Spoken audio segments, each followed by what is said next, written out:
Igitero cya gisirikare cyagabwe na Leta Zunze Ubumwe za Amerika na Israel kuri Iran cyatangiye tariki 28 Gashyantare 2026.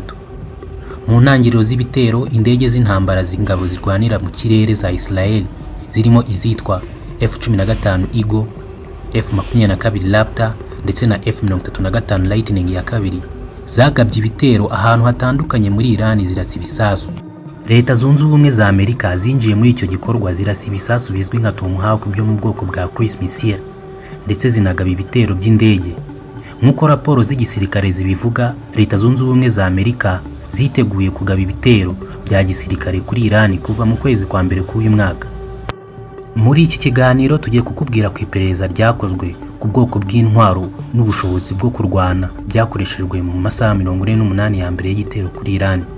Ubutegetsi bukuru bw'ingabo za Amerika Central Command ugenzura ibikorwa bya gisirikare mu burasirazuba bwo hagati bwemeje ko Leta Zunze Ubumwe za Amerika zakoresheje ku nshuro ya mbere indege zitayoborwa n'abapilote zizwi nka Lucas mu bikorwa by'intambara. Izi ndege zikozwe mu buryo busa n'izo muri Iran zo mu bwoko bwa Shahed 136 zakozwe n'ikigo cy'ingabo cyo muri Arizona cyitwa Spectreworks. Muri iyi ntambara kandi habonetsemo indege irasa ibibombe bya B-1, indege izwi ku izina rya Rockwell B-1 Lancer yakoreshejwe na Leta Zunze Ubumwe za Amerika mu kugaba ibitero n'ububiko bw'ibisasu bya ballistic buri munsi y'ubutaka n'ahantu hakoreshwa gutera ibibombe muri Iran.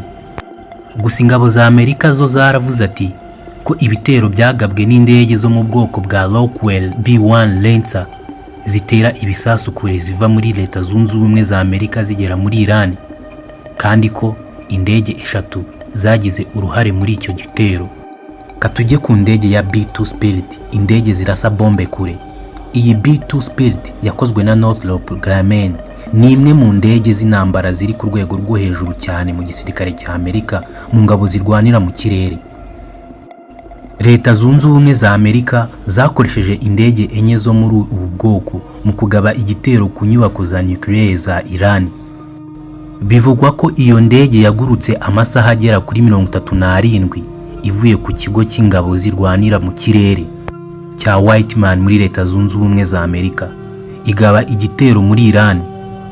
Amerika yongeye gukoresha indege enye za B-2 Spirit mu gutera ahantu hatandukanye muri Iran ku itariki ya mbere mu kwezi kwa gatatu.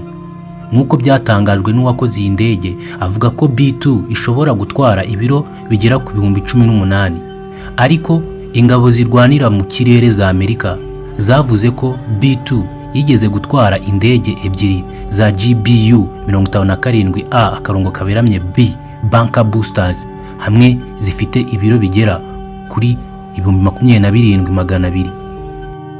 Iyi ndege ifite ubushobozi bwo gutwara ibisasu ahantu harehare, ikindi kandi ishobora kuguruka intera ya kilometero zigera ku 11,000 idakeneye kunywa ibitoro, ndetse ikanagenda ku kilometero zigera ku 18,500 yongewemo ibitoro rimwe, bigatuma ishobora ahantu hose ku isi mu masaha make ugereranyije n'izindi ndege z'intambara. Stratofortress B-52 ni indege y'igisirikare cy'ingabo zirwanira mu kirere za Leta Zunze Ubumwe za Amerika. Iyi nayo iratwara kandi ikanarasa. Iyi ndege yakozwe na kampani ya Boeing. Iyi ishobora gutwara intwaro zipima ibiro bigera ku 32,000 kandi ikaba ishobora kuguruka intera ya kilometero zigera ku 14,200 idakeneye kunywa ibitoro. Izindi ndege z'intambara Amerika yifashisha mu ntambara zayo harimo indege z'intambara zigenzura mu kirere. Izi ndege z'intambara zakoreshejwe na Leta Zunze Ubumwe za Amerika mu bikorwa byo kurwana na Iran harimo F-15, F-16, F-18, F-35 na A-10. Izi ndege zigaragara mu birindiro bya gisirikare bya Amerika mu burasirazuba bwo hagati ndetse no ku mato y'intambara mu nyanja y'Abarabu.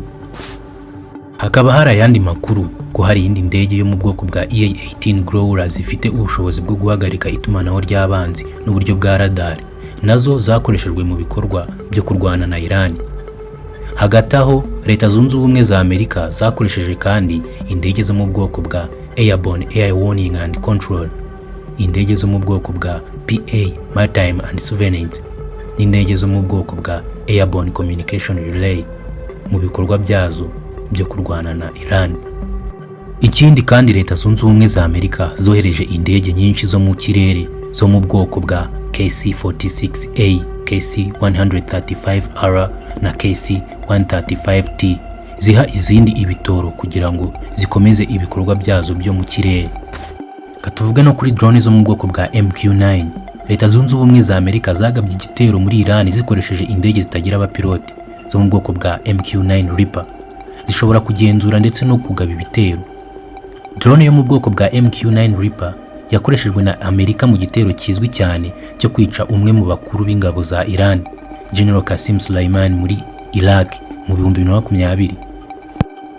MQ-9 Reaper ishobora kuguruka amasaha arenga 27 kandi ishobora kuguruka ku butumburuke bwa metero zigera ku 15,000. Izi drone ni mbi cyane kuko aho zinyuze hose zihasiga amatongo. Tukiri aho katujya kuri system ya M142 High Power Artillery Rocket System. Iyi ni system irasa misile ikaba yarakozwe kugira ngo ikoreshwe n'igisirikare cy'Abanyamerika mu 2005. Iyi system yakoreshejwe mu ntambara ya Afghanistan, intambara yo muri Syria, intambara y'Uburusiya kuri Ukraine ndetse n'intambara iriho ubungubu kuri Iran.